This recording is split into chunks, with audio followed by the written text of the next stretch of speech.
Universal Brotherhood. This is one of the earliest writings of Bhagat Singh, published in a Hindi weekly Matwala from Calcutta. It was published in two parts on 15 and 22 November 1924. Bhagat Singh wrote this with a pseudonym Balwant Singh. Universal Brotherhood. Vasudhaiv Kutumbakam. It is beyond human capability to conceive the greatness of the great poet of poets who gave us this beautiful idea, Vishwa Bandhuta. For me, the greatest meaning of this word is equality and nothing else. How lofty is this thought? All of us being one and none is the other. It will really be comforting time when the world will have no strangers. It will be a great moment in the world when we will be able to reach that pleasant state, which will be the pinnacle of world progress. Once that happens, then imagine how the world will look. Just try to imagine that. Then the world would be so powerful that nothing whatsoever would be able to shatter its peace. None will need to cry for bread when hungry.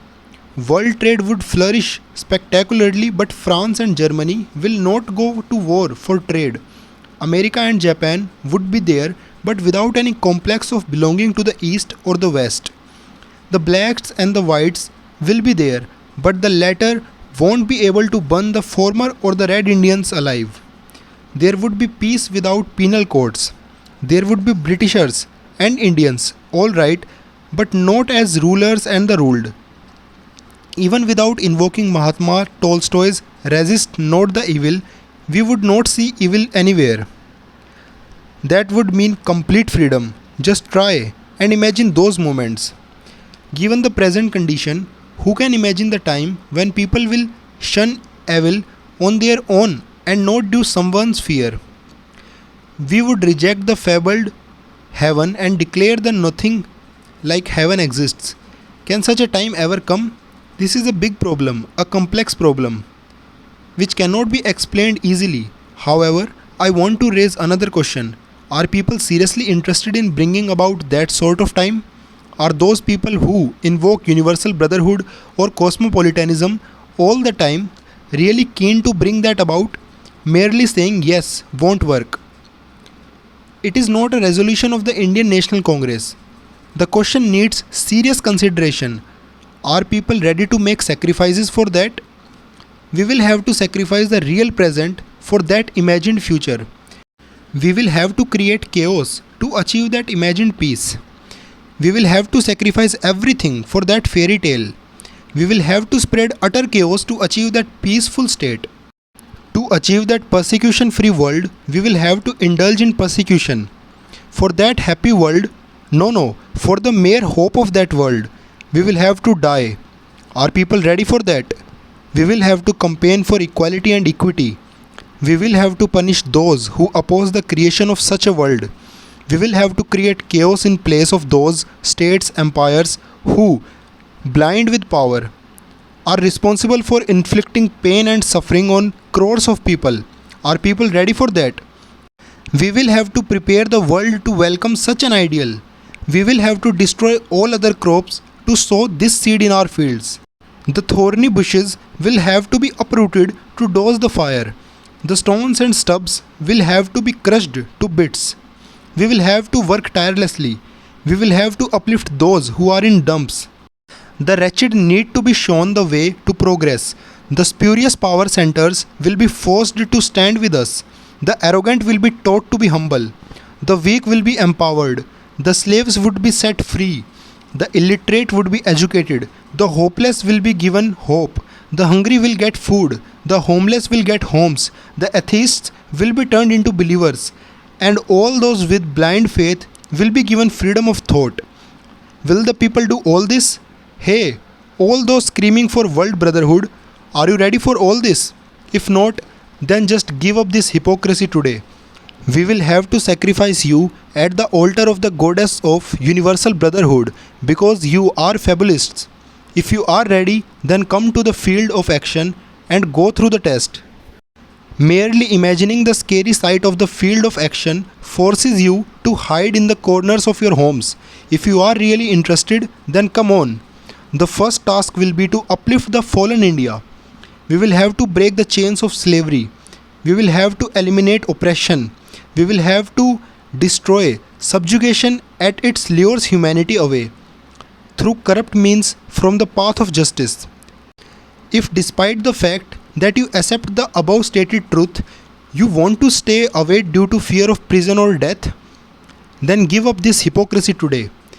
If you do not want to join because revolution will lead to anarchy and bloodshed, then you are a weakling and coward. Just leave this pretense. If there is chaos, let it be. It will at least bring freedom. The weak will be crushed in this struggle. It will stop their winning forever. The weak will disappear and the strong will unite and be friends. They will love each other, leading to universal brotherhood.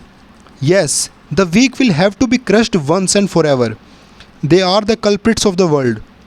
They have spread utter chaos. Everyone needs to be powerful to survive. Hey, who is seriously interested in universal brotherhood? Who is there to sacrifice their happiness for the whole world? No enslaved community can ever imagine to be part of such a lofty ideal. Mere mention of it by a slave will make it irrelevant. A weak, degraded, humble, and downtrodden man cannot claim that he does not fight against these evils because of his faith in universal brotherhood. Who will care to heed this cowardly statement? Yes, if you are powerful, capable of humbling the high and mighty kings, emperors, and so forth, and then you say that because you believe in world brotherhood, therefore don't do such things, then your statement will carry weight and people will listen to you.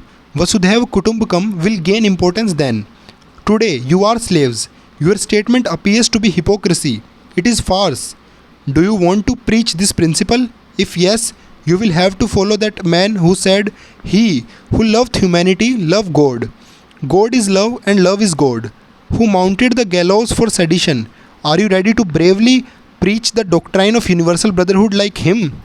When you will become a true preacher of this doctrine, you will have to jump into the field of action, Karam Kshetra, like that true son of the mother, Guru Gobind Singh, like that great believer in the concept that all the sons of one father. You will have to remain unmoved while replying to their mother about the sacrifices of her 4 sons for their community.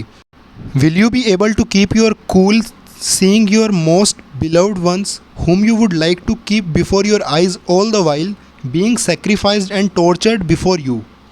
Will you be able to jump into the fire before your loved ones and bid adieu to the world smilingly? If yes, then take the test. But if there is any doubt, for God's sake, leave the hypocrisy.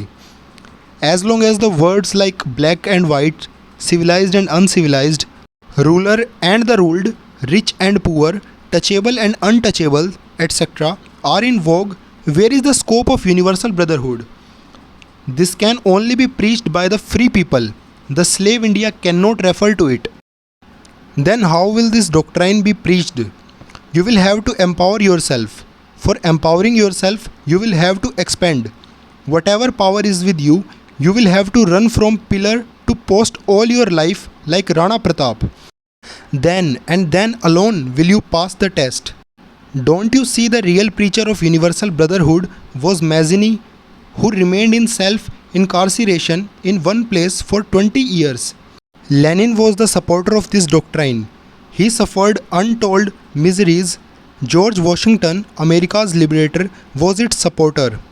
The revolutionary leaders of the French Revolution, who shed so much blood, believed in it. The idealist Brutus, who killed his most beloved friend Caesar with his own hands for his country and then committed suicide, believed in it. Garibaldi, who fought incessantly for his cause, was its supporter. The believer in this doctrine is that brave man whom we are not ashamed to label as terrorist, anarchist, etc., Veer Savarkar. The brave man Max Winnie, who killed himself by observing a fast for 75 days and who used to say, "It is the love of the country that inspires us and not the hate of the enemy and the desire for full satisfaction for the past," was a believer in this. Tilak, the writer of Gita Rahasya, was a worshipper of this goddess. And would you like to see some such persons? The Mahatma, that thin, lean fellow in a langot who, on hearing a sentence passed against him, could, with a heavenly smile, say that the sentence was lighter than it should have been and the treatment meted out to him was more than what he could expect, and whose delicate words make no effect on your stony hearts, believed in that doctrine. The killer of Ravan and Bali gave the proof of his universal brotherhood by eating the used bear of the Bhil woman. Krishna, the man who made the cousins fight and who quelled injustice from the world, gave proof of his belief in this doctrine by eating the dry rice of Sudama. You people talk of universal brotherhood. First, learn to stand on your feet. Be able to stand with your head erect among the free peoples of the world. Your hypocrisy has no meaning as long as disgraceful happenings like those of the Kamagata Maru ship, the Jallianwala Bagh tragedy, take place and you are addressed as damn black men, and your women are insulted and you don't react. What peace, what happiness, and what universal brotherhood are you talking about? If you are really interested in preaching peace, happiness, and universal brotherhood, then learn to react against insult and indignity. Be prepared to die, to undo the bondage of your motherland. Be ready to go and suffer transportation for life in the Andamans. Be ready to die so that Mother India may live. Then and then alone our country will be free and we will be empowered and be able to preach universal brotherhood and force the world to walk on the path of peace. Bhagat Singh.